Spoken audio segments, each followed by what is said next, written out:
가만히 보면은요, 산다는 게 뭘까? 사는 것을 여러 가지로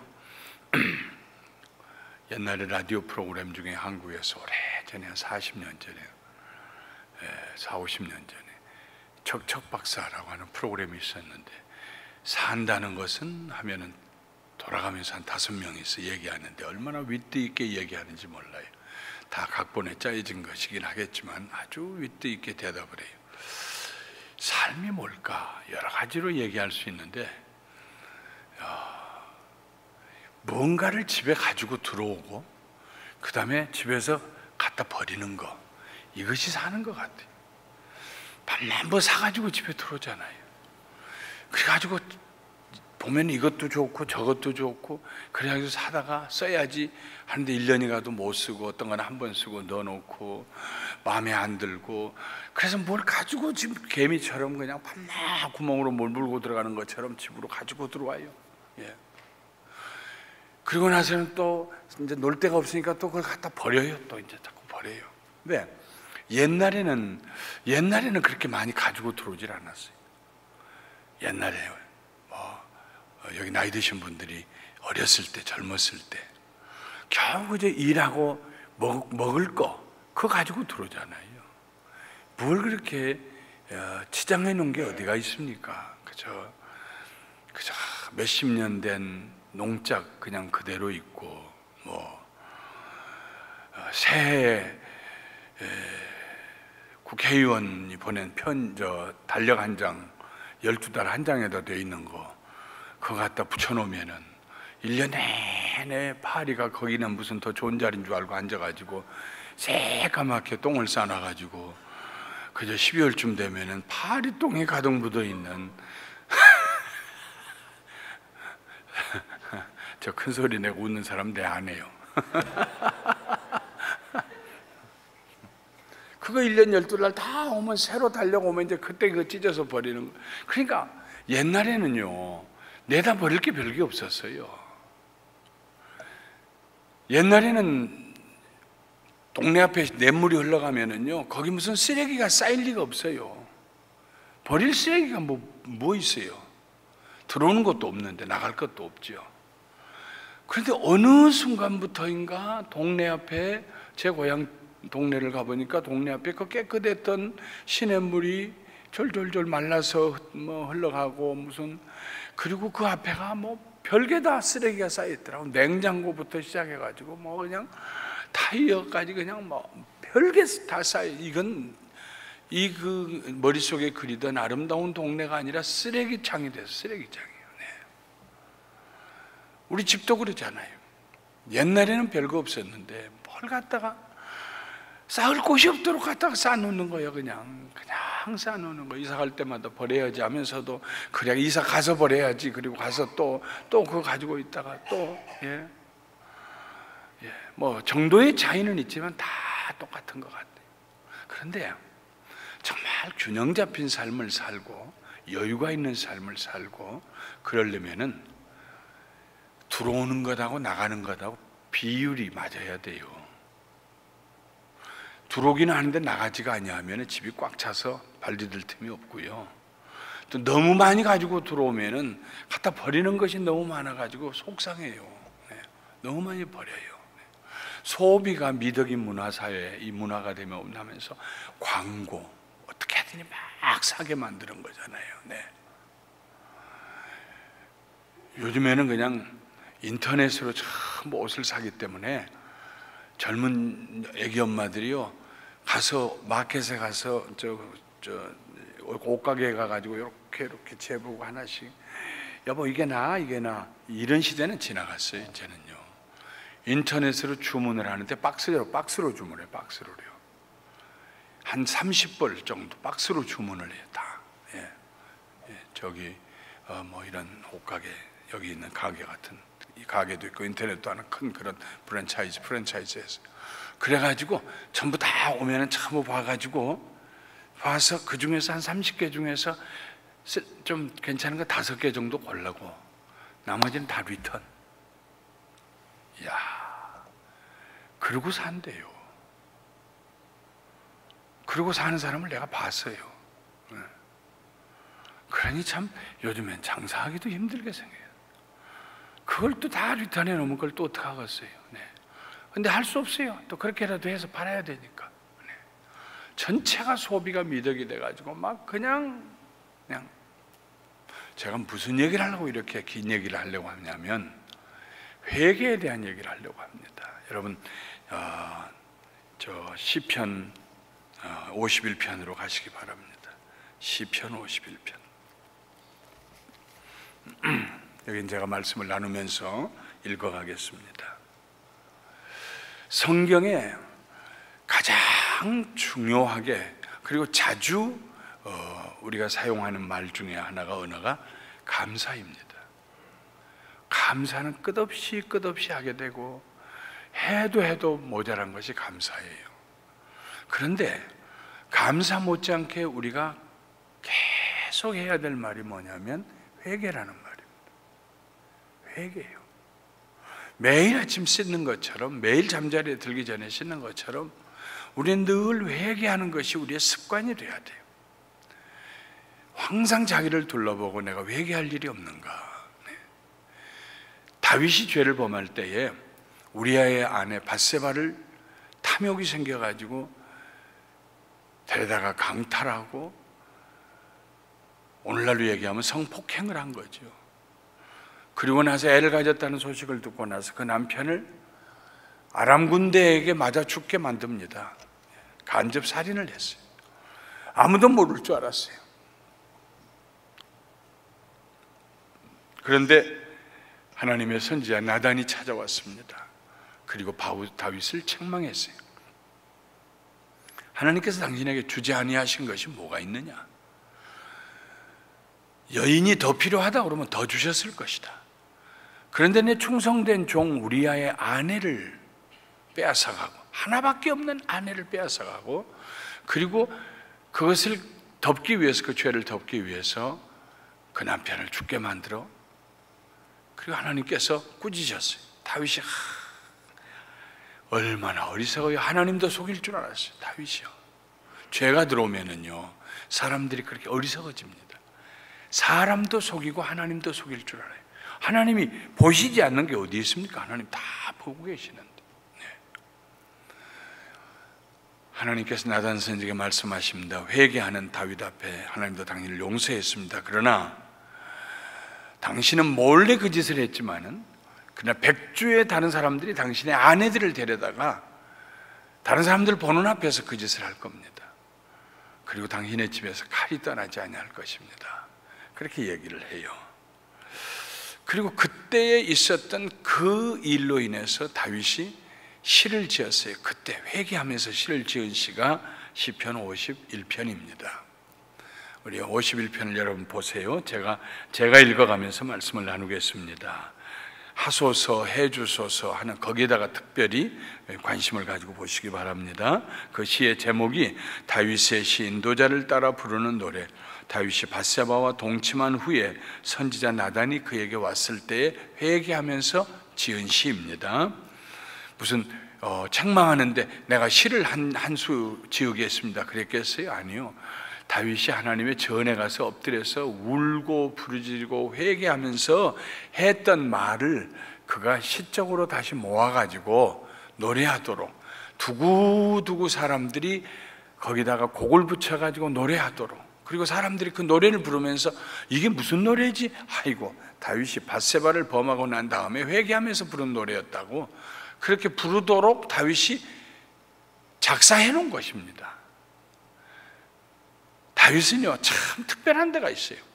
자기가 잘못했다 혹은 자기가 두려워서 떨었다 어디로 숨었다 하는 자기의 신앙의 생활에 있어서 모든 그 구비구비에 경험했던 계절마다 경험했던 그런 것들을 다 노래로 만들어서 다른 사람들로 하여금 자손 대대로 부르게 했습니다. 교훈의 시로. 그래서 이 다윗의 노래 51편을 노래로 부를 때 사람들은 죄를 회개하게 되고 죄를 두려워하게 되고 죄를 무서워하게 됐어요. 그러니까 다윗은 그가 단순히 나라를 세우고 그 백성들을 잘 살게 하는 데서 끝나는 것이 아니라 하나님 앞에서 온전한 백성이 되도록 하는데 자기의 살과 뼈를 다 내놓는 것입니다. 자기의 수치를 다 내놓는 것입니다. 거기에 다윗의 위대한 점이 있습니다. 하나님이여 주의 인자를 따라 내게 은혜를 베푸시며 주의 많은 긍휼을 따라 내 죄악을 지어주소서. 하나님의 은혜와 하나님의 긍휼하심을 구합니다. 내가 하나님께 범죄했습니다. 내 죄를 지워주세요. 하나님의 긍휼하심으로, 하나님의 은혜로우심으로, 하나님의 은혜, 받을 자격이 없는 자에게 주시는 하나님의 은혜, 내가 하나님께 내 죄를 용서해달라고 감히 기도도 못하겠습니다. 구하지도 못하겠습니다. 그러나 하나님의 은혜로, 하나님의 긍휼히 여기시고 불쌍히 여기시는 자비하심으로 내 죄를 사하여 주시고 지워주소서. 나의 죄악을 맑게 씻으시며 나의 죄를 깨끗이 제하소서. 더러운 옷을 빨래하는 때가 지는 것처럼 흐르는 냇물가에서 아낙네들이 그 더러운 베옷을 삶아가지고 뜨거운 물동인 채 가지고 와서 내놓고 도류에 놓고 방망이질하고 때리잖아요. 때려서 그냥 그 올 사이에 스며들어 있는 그런 때자국을 그냥 뽑아내는 거예요.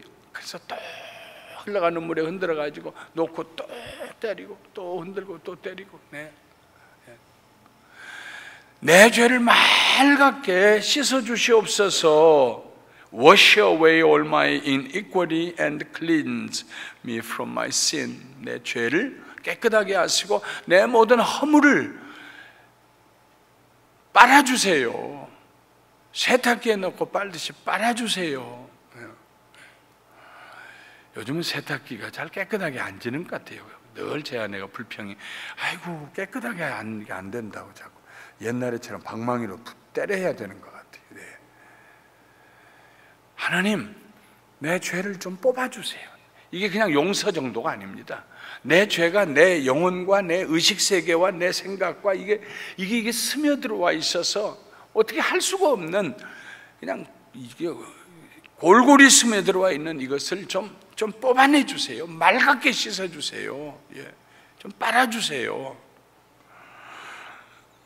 물은 나는 내 죄과를 아오니 내 죄가 항상 내 앞에 있나이다. 내가 주께만 범죄하여 주의 목전에 악을 행했습니다. 사람에게 범죄했지만은 그것이 다윗은 하나님께 범죄한 것이었습니다. 사람들이요, 하나님에게 범죄 안 하고 사람에게 좀 범죄한 거야 어떠냐 이런 생각을 합니다. 아니요, 사람에게 범죄한 것이 곧 하나님에게 범죄한 거예요. 내가 하나님께만 범죄했습니다. 주께서 말씀하실 때 나는 변명하지 않겠습니다. 하나님 맞아요. 하나님 말씀이 맞아요. 그렇게 하나님 의로우시다 하겠습니다. 하나님께서 심판하실 때, 내 죄를 들추어내고 심판하실 때 내가 하나님께 변명하지 않겠습니다. 하나님 앞에 나는 순종하며 인정하고 시인하고 내 잘못을 고백하겠습니다. 내가 죄악 중에 출생하였으며 어머니가 죄 중에서 나를 잉태하였나이다. 이 구절을 어떤 분이 잘못해서 가지고 해석해 가지고 이세에게 아내가 여럿 있는데 다윗을 낳았던 이세의 부인 다윗의 어머니는 아주 불량하고 허물이 많은 여인이었다 이렇게 해석하는데 그런 건 아닙니다. 성경에 그런 얘기는 없어요. 없는 얘기를 만들어내는 건 좋지 않은 일이에요. 자기가 날 때부터 자기는 죄악 가운데 자기는 어렸을 때부터 다윗은 죄의 문제하고 씨름을 했어요. 특별한 사람입니다. 어렸을 때부터 잘못한 것을 하나님 앞에서 회개하고 뉘우치고 어떻게 하든지 정직하고 바르게 살려고 애를 썼던 사람. 내가 죄악 중에 출생하였으며 어머니가 죄 중에 나를 잉태하였나이다. 보소서 주께서는 중심이 진실함을 원하시오니 내게 지혜를 은밀히 가르치시리다. 우슬초로 나를 정결하게 하소서. 우슬초, 히썹이라고 하는 우슬초. 이 우슬초가 제일 먼저 나오는 곳은요, 모세가 이스라엘 백성들을 애굽에서 인도하여 낼 때에 죽음의 영이 와서, 죽음의 천사가 와서 다 애굽의 첫 번째 난 새끼는 왕의 아들부터 시작해서 짐승의 새끼까지 전부 죽이는데, 그때 이스라엘 사람들의 진영에는 하나님이 모세에게 말씀하셔서 1년 된 순양을 잡아가지고 그 양의 피를 우슬초로 문틀 위에 틀과 좌우에 있는 문틀에다가 인방과 좌우의 설주에다가 발라라. 내가 그 피를 보면 넘어가리라. 넘어간다는 말이 6월절입니다. 패스오버. 이 피는 바로 예수 그리스도의 피를 상징합니다. 훗날 예수님이 그의 보혈로 그의 피로 우리가 값주고 우리가 죄 사함을 받는 것을 미리 상징적으로 보여주신 것입니다. 이스라엘 백성이라고 다 죄인 아닙니까? 하나님의 심판의 영이 임하면 다 죽어야 돼. 이스라엘의 큰아들도 다 죽어야 돼. 다 심판받아야 돼. 그런데 그 피를 보고 넘어갔어요. 예수 그리스도의 피를 상징합니다. 그때 그 피를 발랐던 특별한 식물이 우슬초라고 하는 이런 풀입니다. 우슬초로 나를 정결하게 하소서. 그러므로 다윗은 모르고 이 말을 썼겠지만 우리가 읽을 때에는 예수님의 피로 우리를 정결케 하소서 이렇게 읽을 수 있는 것입니다. 내가 정하리이다. 나의 죄를 씻어주소서. 내가 눈보다 희리이다. 다윗이요, 내가 이제는 다시는 죄 안 짓겠습니다. 나 이제는 이렇게 안 하겠습니다. 이렇게 얘기하지 않았어요. 자기는 자신의 자기 연약함을 너무나 잘 알았어요. 언제든지 넘어질 수 있어요. 주께서 붙들어 주시고, 그리고 자기가 선행을 많이 한다고 해서 죄를 용서받을 수 없다는 걸 알았어요. 그래서 하나님이 용서해 주시고 하나님이 씻어 주시고 맑게 빨아 주셔야 됩니다. 그러면 내가 눈보다 더 희게 될 것입니다.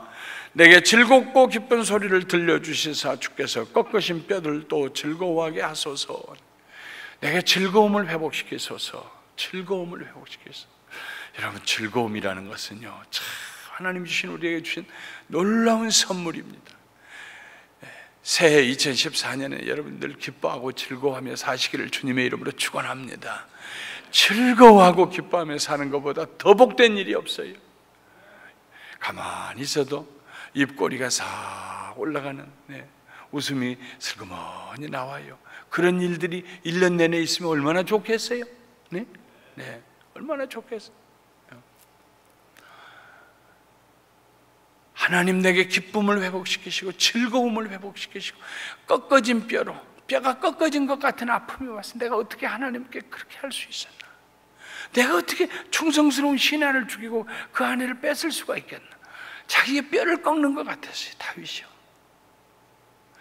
죄를 일단 자기가 잘못했다는 걸 깨닫고 났을 때에는, 그때까지는 눈이 가려져 가지고 정욕에 사로잡혀 가지고 몰랐었는데, 죄를 깨닫고 난 다음에는 말이요, 막 그 아픔이 오는데 뼈를 꺾는 것 같은 아픔이 왔어요. 여러분, 우리 뼈가 얼마나 튼튼한지 아십니까? 얼마나? 원 입방 센티미터의 뼈 높이 가로 세로가 1cm 되는 그 뼈를 놓고 그 위에 3톤의 무게의 쇳덩어리를 얹어놔도요, 뼈가 깨지지가 않습니다.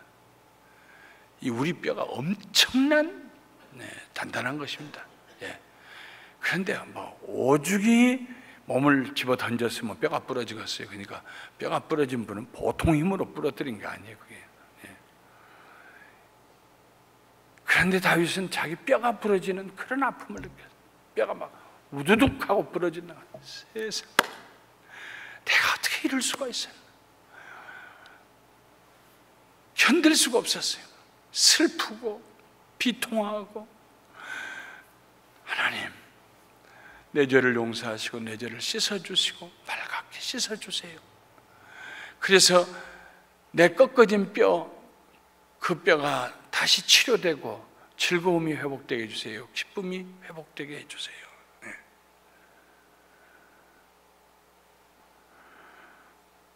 주의 얼굴을 내게서 내 죄에서 돌이키시고 내 모든 죄악을 지워주소서. 하나님께서 자기의 죄를 이렇게 내려다보고 계신다는 걸 견딜 수가 없었어요, 다윗이. 주님, 주의 얼굴을 돌이켜주세요. 내 죄악을 지워주세요. 지워주세요. 안 보이게 지워주세요. 나도 그걸 보면 견딜 수가 없습니다. 기억 안 할 수는 없겠죠. 그런데 하나님께 용서받고 나면요, 옛날 죄가 기억 안 날 수가 없겠지만은 기억해도 중성이 돼요. 다시 말하면은 크게 마음에 수치스러움과 이런 것이 별로 오지 않아요. 이제 용서받은 죄는요. 예, 감사만 마음속에 감사하죠. 그 죄가 용서받고 다시 그 죄를 범하지 않도록 해주신 것이 감사하죠. 예, 그것 때문에 막 머리를 쥐어뜯고 다시 그러지 않아요. 예수 믿는 사람들은 죄 사함 받고 나면요, 그것이 지워주시는 은혜입니다. 예, 그 죄에 대한 죄책감을 지워주시는 거예요. wipe out, 지워주시는 거예요. 그 다음에 10절 말씀 여러분 저와 함께 같이 읽어보겠습니다. 10절 말씀이요, 10절 11절까지 12절까지 같이 읽어요. 시작. 하나님이여, 내 속에 정한 마음을 창조하시고 내 안에 정직한 영을 새롭게 하소서. 나를 주 앞에서 쫓아내지 마시며 주의 성령을 내게서 거두지 마소서. 주의 구원의 즐거움을 내게 회복시켜 주시고 자원하는 심령을 주사 나를 붙드소서. 하나님이여, 내 속에 정한 마음을, pure heart, 깨끗한 마음을 창조하여 주시옵소서. 이건 자기가 만들어낼 수 있는 마음이 아닙니다. 하나님 창조하신. 구약 성경에요 보면은 창조라고 하는 단어가 바락라는 단어인데, 이 바락하는 단어는 오직 하나님께서만 사용하시는 단어예요. 사람도 천사도 누구도 그건 사용할 수가 없어요. 사용되지가 않아요. 거기에는 그 단어, 창조라는 단어는 우리 하나님께서 창조하셨다는 그때만 쓰는 거예요. 창조.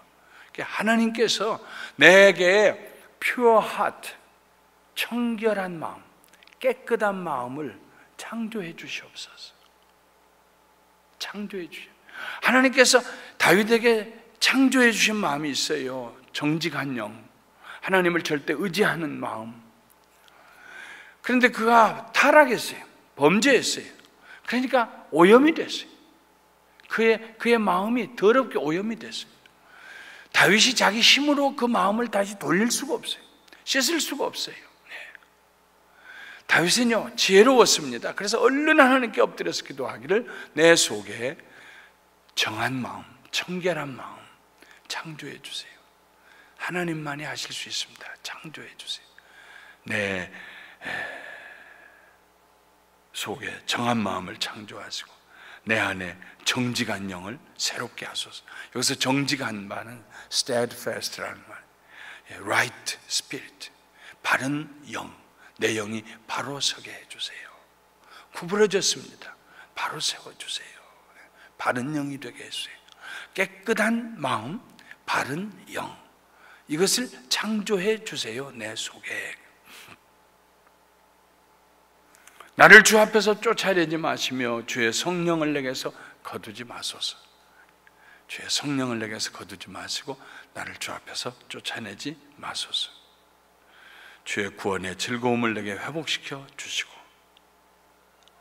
자원하는 심령을 주사 나를 붙드소서.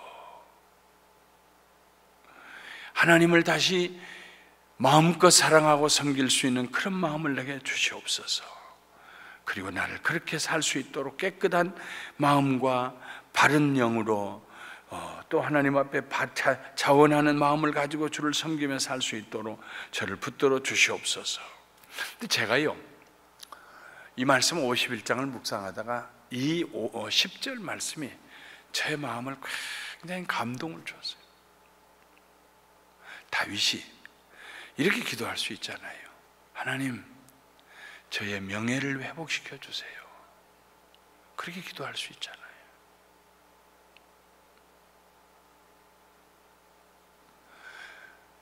다윗은 하나님 앞에서 명예가 아무 쓸모가 없었습니다. 다윗이 하나님 앞에서 정말 가장 귀하게 생각하고 구한 것은 하나님, 내 속에 pure heart, 청결한 마음을 주시옵소서. 하나님 앞에 바른 right, 곧바로 서 있는 똑바른 구부러지지 않는 바른 영을 내게 주시옵소서. 이것은 내가 만들어낼 수 있는 것이 아닙니다. 하나님이 창조하실 수 있습니다. 하나님만이 주실 수 있습니다. 나를 주 앞에서 떠나게 하지 마시고 밀어내지 마시고 모른다고 하지 마시고 주의 성령을 내게서 거두지 마시옵소서. 옛날에 될 자식은요 어머니가 막 야단을 하고 회초리를 들고 이러면 때리겠다고 그러면은요 아이고, 막 그냥 엄마 그냥 다리 사이로 치마 사이로 막 파고 들어가지고 때릴 수가 없어요. 잘못하면 자기 다리를 때리게 생겼으니까. 얘가 왜 이래, 얘가 왜 이래, 왜 이래, 왜 이래 하다가 그만두지요. 네. 근데 안 될 자식은요, 막 소리 지르면서 밖으로 나가요. 우리 어머니는 자기 자식 죽인다네, 죽인다네. 그러고 내가 뭘 잘못했어? 왜 나한테만 그래? 하고. 집안에서 부엌안에서 조용히 해결할 수 있는 문제를 잘못했어요. 엄마 잘못했어요 하고 그냥 몇 마디 그냥 한번 얻어맞고 그냥 하면은 그 어머니들이 말이죠, 그냥 그 손으로 그냥 그 자식의 그냥 눈을 싹 씻어주면서 그만 울어. 뭐 그랬다고 울어, 이리 와 하고 꼭 껴안아주고 이제 그러지 마. 그리고 해결될 문제를 그냥 저녁밥 먹기 전에 동네방네 다 알게 말이죠. 왜 때려, 왜 때려 하고 소리 지르고 나가가지고 동네 사람들이 다 말은 안 하지만 다 한마디씩 저 집도 난리 났네, 저것도 못된 짓 했구만, 저거 아이고 속색이고 저런 거 뭐하러 났는지 몰라, 별소리 다 하잖아요 동네에서요. 네. 그냥 얼마나 부끄러워요. 어머니가 얼마나 부끄러워요. 그리고 저는 밥 먹을 시간에 들어오지도 못하고 배만 쫄쫄 굶고. 예.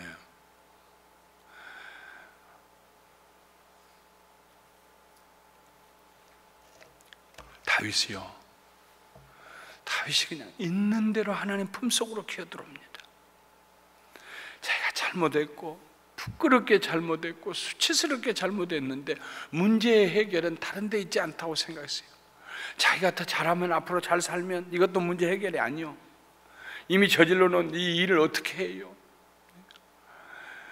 하나님만이 수습할 수 있고 하나님만이 나를 새롭게 할 수 있고 하나님께서 이 썩은 나무 등골과 같은 뿌리에서 새순이 나오게 하실 수 있는 분은 하나님밖에 안 계신다. 창조하실 수 있는, 새 일을 창조하실 수 있는 분은 하나님밖에 안 계신다.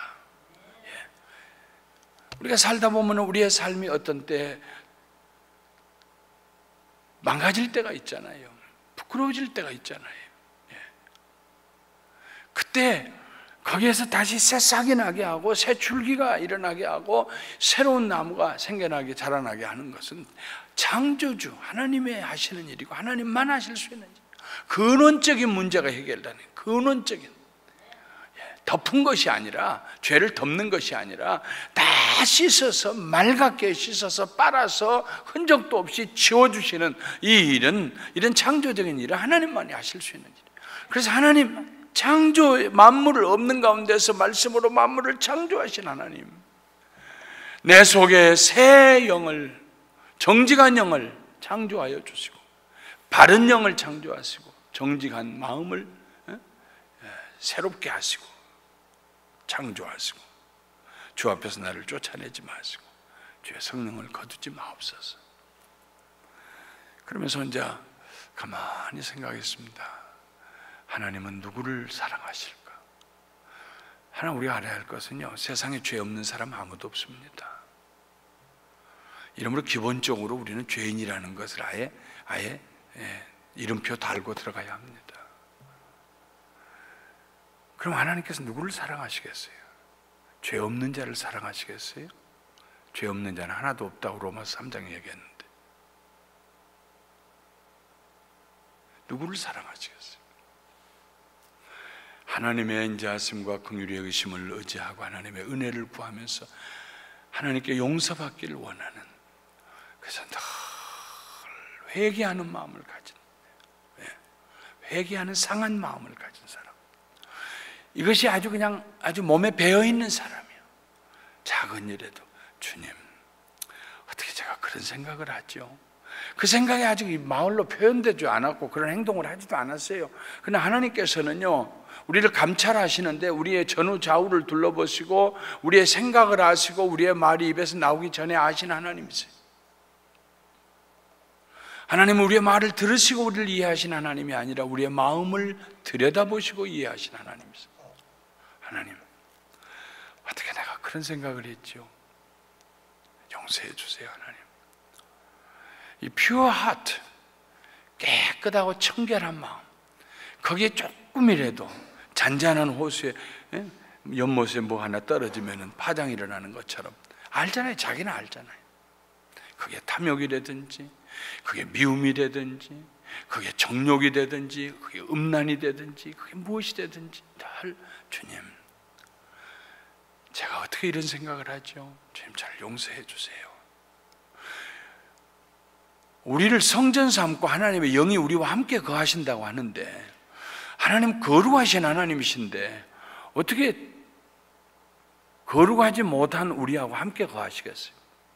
그래서 거룩하신 하나님 우리와 함께 하시기 때문에 우리는 늘 그 앞에서 늘 수시로 회개하는 것입니다. 회개하는 것은 I'm sorry 하는 것이 아닙니다. 돌아서는 것입니다. 회개라는 것은요, 메타노이아라는 말은 가던 길이 잘못된 길인 걸 알고 돌아서는 것이 회개입니다. 생각을 바꾸고 말을 바꾸고 행동을 바꾸고 돌아서는 것입니다. 회개하는 것이 즐거움이 돼야 돼요. 예수 믿는 사람, 하나님의 자녀들에게는 회개하는 것이 축복이 돼야 돼요. 회개하면은 하나님과 동행할 수가 있어요. 하나님의 임재하심을 뚜렷하게 느낄 수가 있어요. 하나님 여기 계시다는 것을요. 다른 무엇을 해서가 아니에요. 회개하는 자를 하나님께 사랑하시고 그와 동행하세요. 그래서 늘 하나님 앞에, 하나님 내 마음에 정직한 마음을 내게 창조하여 주시고 바른 영을 내게 주시옵소서. 그래야 더러운 걸 알잖아요. 뭐가 잘못된 걸 알잖아요. 뭐 있는 대로 그냥 더러운 거 다 묻혀가지고 옷에다가 작업복이죠. 거기 하나 뭐 더 더러운 거 묻은 거 하나 더 묻으면 더 큰일 납니까? 이왕에 더러워진 거. 이런 사람은 이런 생각을 가지고 사는 사람은 회개할 수가 없어요.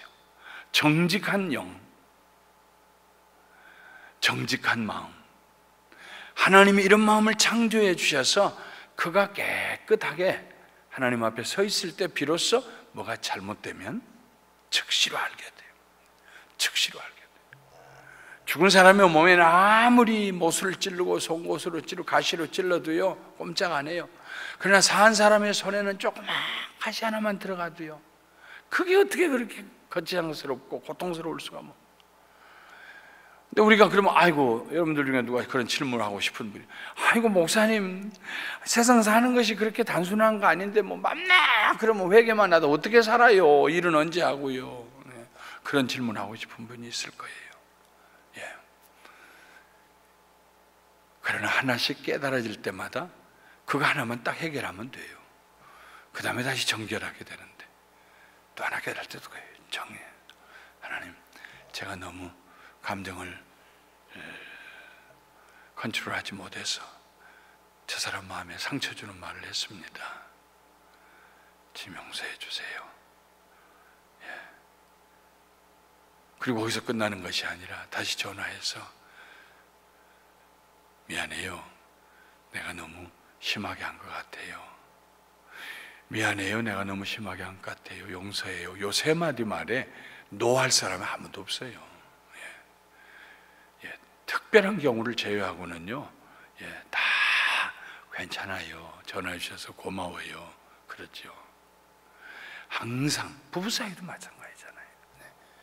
가능하면 해가 지기 전에, 여보, 아까 내가 좀 생각 없이 얘기했던 것 같아. 미안해. 얼마나 좋아요? 뭘 그까짓 거 가지고 그러느냐고 열흘 동안 말하지 않고 사는 것보다 훨씬 낫잖아요. 다른 사람은 그렇게 살 수 없어. 그러나 pure heart, 심령이 깨끗한 사람, 영이 바른 사람, 그 사람은 그렇게 살 수 있어요. 그렇게 사는 게 어렵지 않아요. 그렇게 사는 게 오히려 즐거워요. 그렇게 사는 것이 무거운 짐이 아니에요. 그렇게 사는 것이 가벼워지는 거예요. 사랑하는 성도 여러분, 다른 것 구하지 마시고 늘 하나님 앞에 이 pure heart, 깨끗한 마음, right spirit, 올바른 영, 이 둘을 구하시고 하나님 앞에서 회개하는 것을 기뻐하시고 회개하는 것을 감사하게 생각하시고, 그렇게 행복한, 회개하는 사람이 행복한 겁니다. 한 해를 사시기를 주님의 이름으로 축원합니다.